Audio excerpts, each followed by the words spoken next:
Hey VCers! In this video, we'll go through a 2011 10-mark exam question about the jury system. This was the question. In a recent submission to the Victorian Law Reform Commission, an individual stated that the jury system is outdated and should be abolished. Discuss the extent to which you agree or disagree with this statement. In your answer, describe the role of the VLRC. Notice that this question asks you to evaluate the jury system, which is part of Unit 4, Area Study 2, and it also asks you about the VLRC, which you learn about in Unit 3, Area of Study 1. The 10-mark question in your exam often combines two areas of study. You need to be ready for that.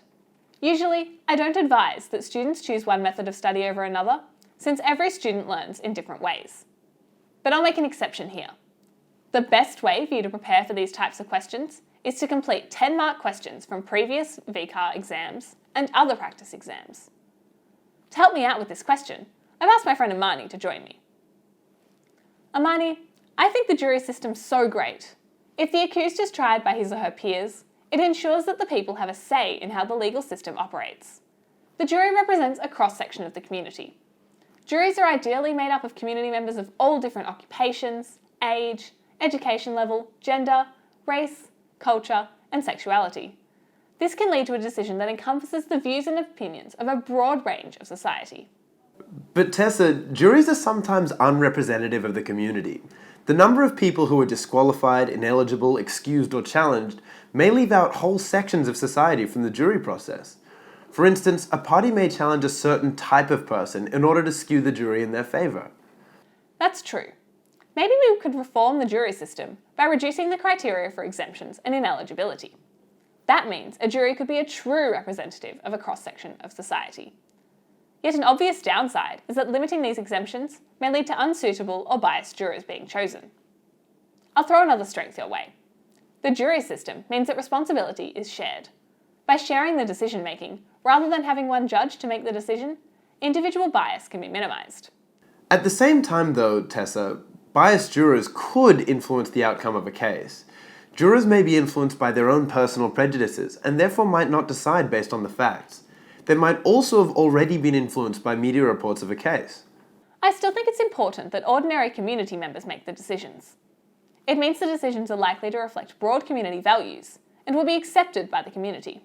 That would be nice, but we don't even know if community values are reflected in the decision-making process. The jury doesn't have to give a reason for their verdict, meaning that parties may never truly understand how the case was decided. We could modify the jury system by asking the jury to give reasons for their decisions. That could have a whole bunch of benefits. Juries would be less likely to agree on a verdict hastily or on dubious grounds. This would instill confidence in the jury system and give the court an indication of how well jurors understand the law and evidence. However, this may be confusing to the court since jurors may come to the same decision for different reasons. Good suggestion, Armani. The final strength I'll raise is that the presence of a jury minimises the use of legal jargon. Because the jurors are ordinary community members, lawyers minimise the use of legal terminology, and the law becomes more accessible to the everyday person. Let's not assume that lawyers are benevolent people trying to make the case clear to the jury. Charismatic lawyers may have too much influence, causing the jury to decide not on the evidence presented, but because one party's lawyer was more persuasive than the other. That's very true. I think we can agree overall that while the jury system is flawed, it's a necessary part of the legal system. It should be reformed rather than completely abolished. That's a fair compromise. Now, let's not forget that the question also asked for a description of the role of the VLRC. I'll go through that quickly. The basic role of the VLRC is to develop, monitor, and coordinate law reform activity in Victoria. It undertakes research and compiles a report with recommendations for change on issues referred to it by the Victorian Attorney General.